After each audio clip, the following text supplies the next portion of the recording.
menjadi bagian ya dari para karyawan yang sudah tidak dipekerjakan lagi, strategi berutang itu menjadi salah satu hal yang dibolehkan.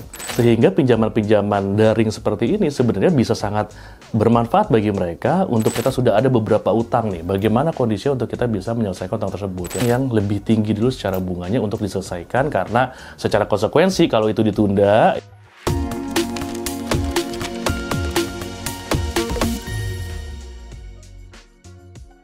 Perkenalkan, nama saya Muhammad Karisma, biasa dipanggil Karis, seorang perencana keuangan independen yang sudah berprofesi kurang lebih 10 tahun ya. Saat ini di Indonesia menjadi salah satu bagian dari pemburu dan juga ujung tombak nih dalam meningkatkan literasi keuangan di Indonesia, karena kita diantaranya sebagai asosiasi ya, saya tergabung di asosiasi itu merupakan mitra dari Otoritas Jasa Keuangan sebagai anggota dari Pokja Literasi dan Inklusi Keuangan.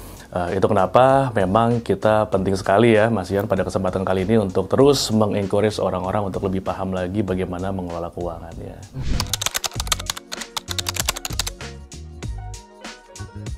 Dalam menyikapi fenomena ya yang seperti sekarang ini, yang mungkin bagi sebagian orang belum mengalami atau bagi sebagian orang lainnya itu sedang mengalaminya, atau sedang waiting list nih bagi sebagian orang lainnya ya, itu merupakan kondisi yang memang di luar kuasa kita pastinya ya. Dan saya selalu mengatakan kepada siapapun bahwa apa yang ada di depan mata kita sekarang itu adalah takdir kita ya, sehingga menyikapi itu akan ada dua hal. Yang pertama, wajib kita itu ikhlas dan menerima, karena kalau enggak kondisinya kita akan terus terpuruk, udah pasti ya, dalam kondisi yang tidak favorable, tidak kita sangka dan tidak kita harapkan, kemungkinan besar seperti itu. Kalau kita sudah menerima, maka biasanya kita akan lebih relief ya, akan lebih lega dan juga lebih bisa jernih dalam menentukan langkah ke depannya nih Mas Ian ya. Itu kenapa kita harus sedari sekarang, apabila sudah menjadi bagian ya dari para karyawan yang sudah tidak dipekerjakan lagi, maka kondisinya adalah anggap ini sebagai sebuah hikmah besar yang harus kita ambil secara positif. Kira-kira apa ya yang melatar belakangi ini, dan kira-kira ini buat kita akan berdampak seperti apa secara positif. Karena bisa jadi dari satu kejadian ini bisa membuat kita akhirnya berpikir lebih kritis terhadap apa yang telah kita lakukan sebelumnya terkait dengan finansial kita ya, apa yang sudah kita miliki sampai dengan detik ini dan apa yang harus kita persiapkan di masa mendatang.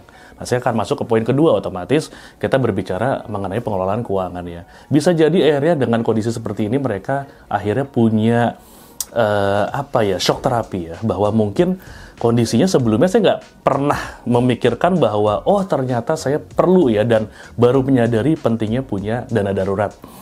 Oh sebelumnya saya nggak pernah berpikir tuh bahwa kondisi-kondisi seperti ini ternyata mungkin saya terjadi kepada diri saya, yang bahkan kondisinya kita dulu menganggap diri kita aman-aman saja. Itu yang membuat mungkin kita nggak pernah berpikir untuk menempatkan sebagian dana kita ke aset-aset atau instrumen investasi yang agresif, yang menopang untuk bisa melipat gandakan kekayaan kita. Nah, dari sinilah mungkin kondisinya itu kalau kita berpikir secara positif, maka ini momentum yang tepat untuk kita mengevaluasi secara total. Ya, sedari awal, sudah berapa banyak yang kita punya sampai dengan saat ini? Apa kesalahan-kesalahan yang mungkin harusnya kita sadarin ya? Dan kemudian kita bisa perbaiki di masa mendatang. Dan bisa jadi momentum saat ini, ketika kita menjadi dalam tanda kutip ya, korban dari keganasan ekonomi seperti sekarang, kondisinya yang sedang tidak favorable, itu membuat kita akhirnya bisa melakukan segala sesuatu hal ya terkait dengan power of kepepet itu, yang akhirnya membuat kita bisa bertindak sebagaimana yang harusnya kita lakukan sedari dulu ya, sehingga itu akhirnya menjadi hal yang justru menopang kita ya untuk bisa memiliki fondasi keuangan yang lebih kokoh lagi ke depannya.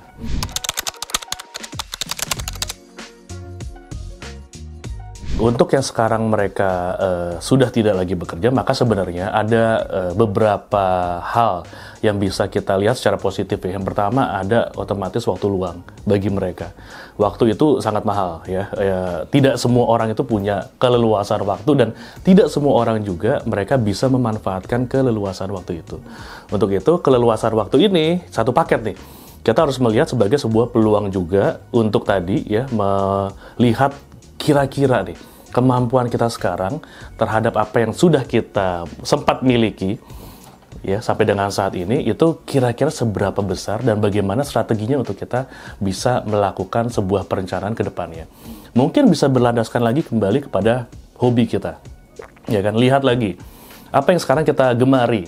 Untuk perempuan misalnya, mereka ada kegemaran untuk cooking baking kah, mereka ada shopping bahkan ya, itu bisa dimanfaatkan juga kalau misalnya ternyata mereka hobi traveling, kemudian sekarang ada usaha just tip ya, ada usaha-usaha yang kaitannya sama live streaming online untuk jualan, live from Bangkok, live from luar negeri mana yang kira-kira mereka itu bisa melakukan strategi ya untuk bisa mencari cuan dari situ, maka itu bisa dilakukan sebenarnya Mas Ian. Maka itu kondisi-kondisi yang harus kita lihat lagi. Untuk yang laki-laki, apalagi kira-kira potensi-potensi yang memang ada di dalam diri mereka, apa kesukaannya yang kemudian bisa dikonvert nih. Jadi sesuatu hal yang menghasilkan. Itu diantara ya hal-hal yang memang harus kita lihat ya, dan kita harus mulai persiapan dari sekarang. Karena kalau tidak, maka kita akan terlena ya kan, dengan kondisi di mana mungkin saya akan mendapatkan kerja 3 bulan lagi, 6 bulan lagi. Oke, itu bisa jadi sesuatu hal yang kita harus persiapan juga, kita harus planningkan juga. Tapi di balik itu kan ada hikmah lain ya, yang mungkin tadi berkaitan sama keluasan waktu yang tidak bisa kita tunda-tunda. Memang momentumnya harus kita lakukan dari sekarang sebagai kondisi yang siapa tahu itu akan menjadi backbone penghasilan kita di masa mendatang. Who knows?